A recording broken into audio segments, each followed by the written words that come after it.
From a distance, the ostrich looks like nothing more than an oversized, awkward bird sprinting across dry land. But look closer, and you'll find one of the most economically valuable animals on the planet. An animal that fuels an entire industrial chain, stretching from high-end red meat to luxury leather, cosmetic oils, decorative feathers, and more than a dozen specialized byproducts. In countries with advanced processing systems, the ostrich is no longer just wildlife. It is a fully optimized resource, engineered through modern agriculture and industrial automation to extract value from every inch of its body. That transformation only happens inside highly controlled facilities, factories designed with the same precision you would expect from the aerospace sector or the defense industry. Inside these plants, nothing is left to chance. Every step, every movement, every piece of equipment is calibrated to meet food safety standards, textile requirements, and the strict quality controls demanded by luxury manufacturers. And in this video, we won't stay outside observing from a distance. Instead, we're going straight through the doors of a real industrial processing line, where we'll break down each phase of the workflow, examine how different parts of the ostrich are separated, processed, and repurposed, and reveal the level of optimization that allows this unlikely bird to become the center of a multi-million-dollar global system. What happens inside these facilities is precise, methodical, and far more complex than most people ever realize. And in just a moment, we're stepping directly inside the heart of that operation. If the introduction showed us why the ostrich has become a high-value industrial asset, then this next part takes us straight into the first critical battlefield of the entire operation, the receiving and pre-processing zone. This area functions like the front line of a military logistics chain, where everything entering the system is inspected, confirmed, and sorted with absolute precision, because any mistake here will cascade through the entire facility. It begins the moment a specialized transport truck pulls into the unloading bay. These vehicles aren't ordinary livestock carriers. They're engineered to reduce stress, maintain ventilation, and preserve the quality of both meat and skin during transport. The instant the doors open, the factory's receiving team moves with the same discipline you'd expect from a technical inspection unit. They verify origin data, cross-check traceability documents, and confirm age, weight, and health status using a standardized checklist. In advanced processing systems, these steps are automatic requirements, not suggestions, because traceability is the backbone of consumer trust in the American food industry. Once the basic information is verified, the factory begins its most important act of sorting, assigning each batch of ostriches to its economic purpose. Some individuals have pristine skin quality and are prioritized for the leather line, where even the smallest imperfections could affect the value of luxury products. Others with stronger muscle development are routed to the meat line, and a third category, rich in fat deposits and feather quality, becomes the raw material for cosmetic oil production, decorative feathers, and other high-value byproducts. This early division is not arbitrary. It ensures that every part of the animal is routed toward the process where it produces the greatest possible return, a level of resource optimization that many other livestock industries still struggle to match. But sorting is only half the equation. Before any crate can proceed deeper into the facility, the entire unloading zone undergoes a sanitation sequence designed to eliminate surface contaminants. Automated misting nozzles release a fine disinfectant cloud that coats the equipment and the surrounding air without soaking the environment.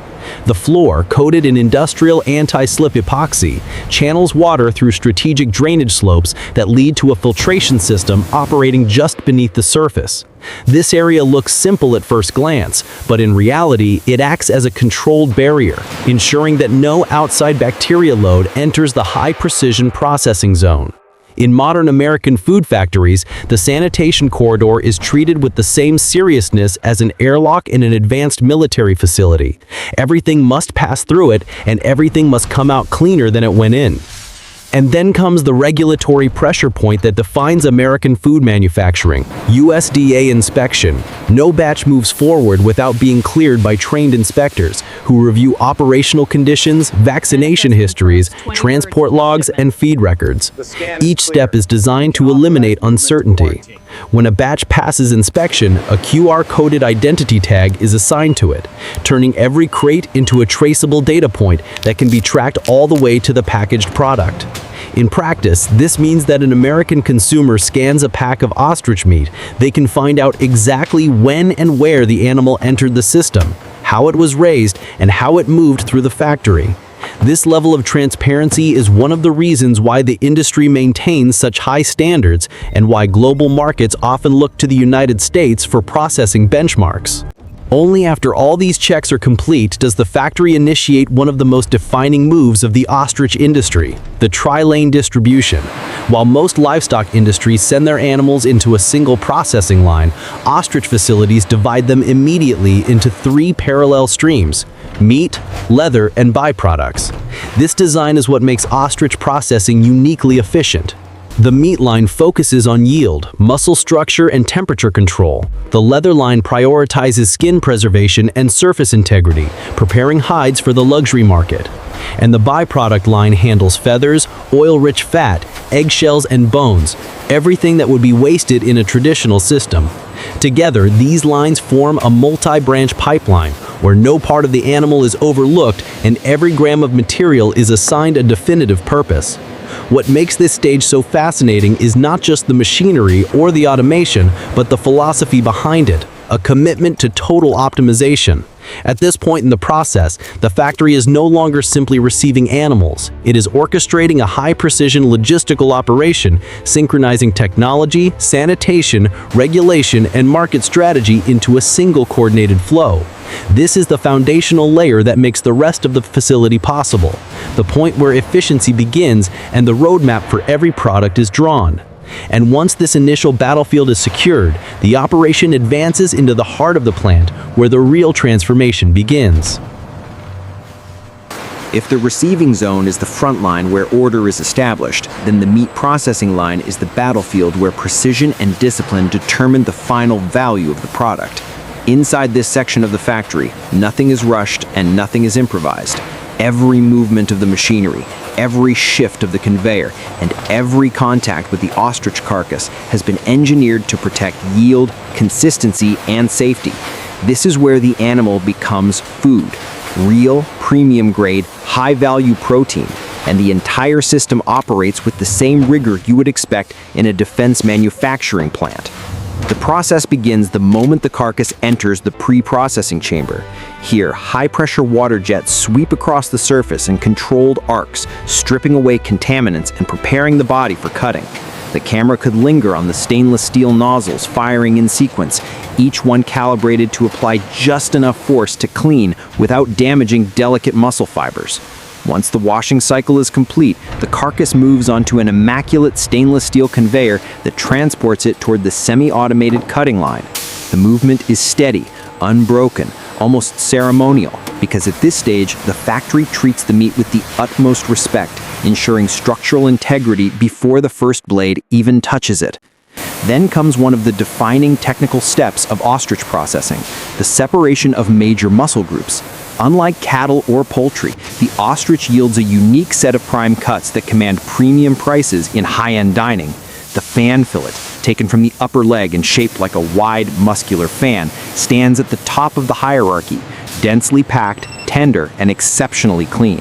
Following it are the tenderloin, the top loin, the drumstick muscle, and the flat meat, each with its own culinary purpose. Extracting these muscles is not guesswork.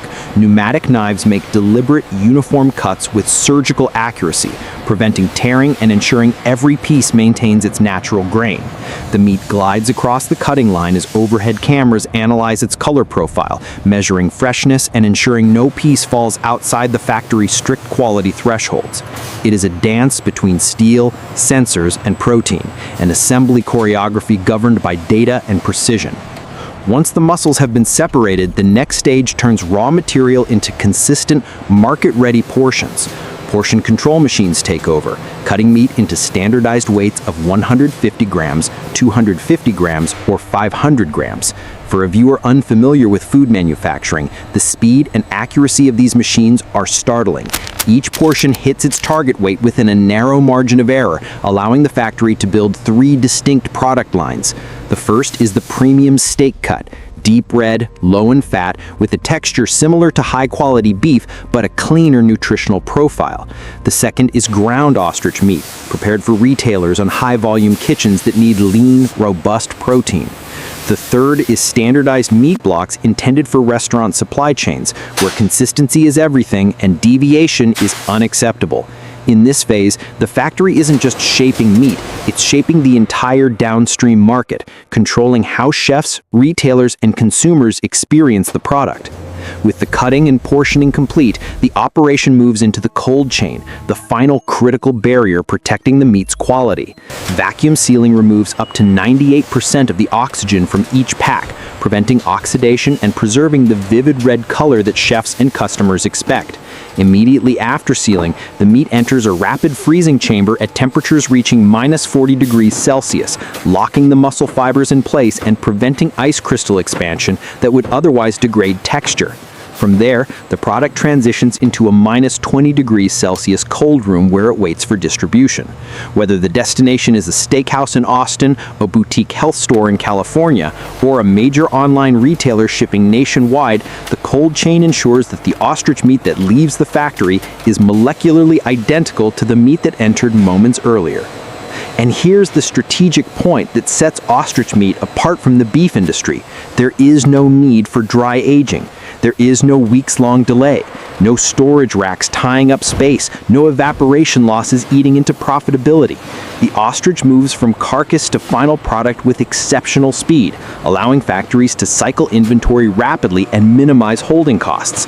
In an industry where every hour of storage translates into real overhead, this speed is not just efficient, it is economically decisive.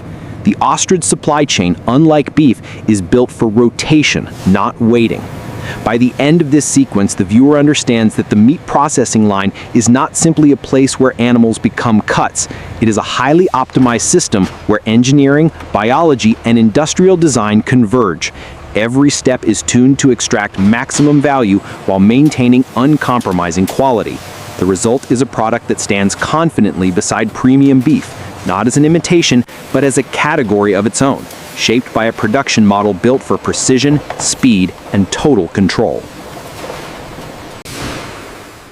If the meat line is where the ostrich becomes food, then the leather line is where the animal becomes luxury. This is the part of the factory where every second, every movement, and every micron of material matters. And unlike the meat processing chain, which focuses on speed, hygiene, and yield, the leather division operates with a form of industrial craftsmanship, a fusion of automation and artistry that resembles a precision workshop more than a slaughter facility. Here, the factory is not just producing a commodity, it is shaping a raw material that will eventually enter the world of high fashion, custom boots, premium accessories, and long-lived artisan goods. And it all begins with the separation of hide and skin. The moment the ostrich reaches the cutting room, the skinning process splits into two independent streams, body hide and the coveted leg skin. These two materials may come from the same animal, but in the leather industry, they are treated like completely different species. Body hide contains the iconic quill follicle pattern, small raised bumps formed where feathers once grew, while the leg skin forms the legendary dragon scale texture known for its toughness and exotic appearance.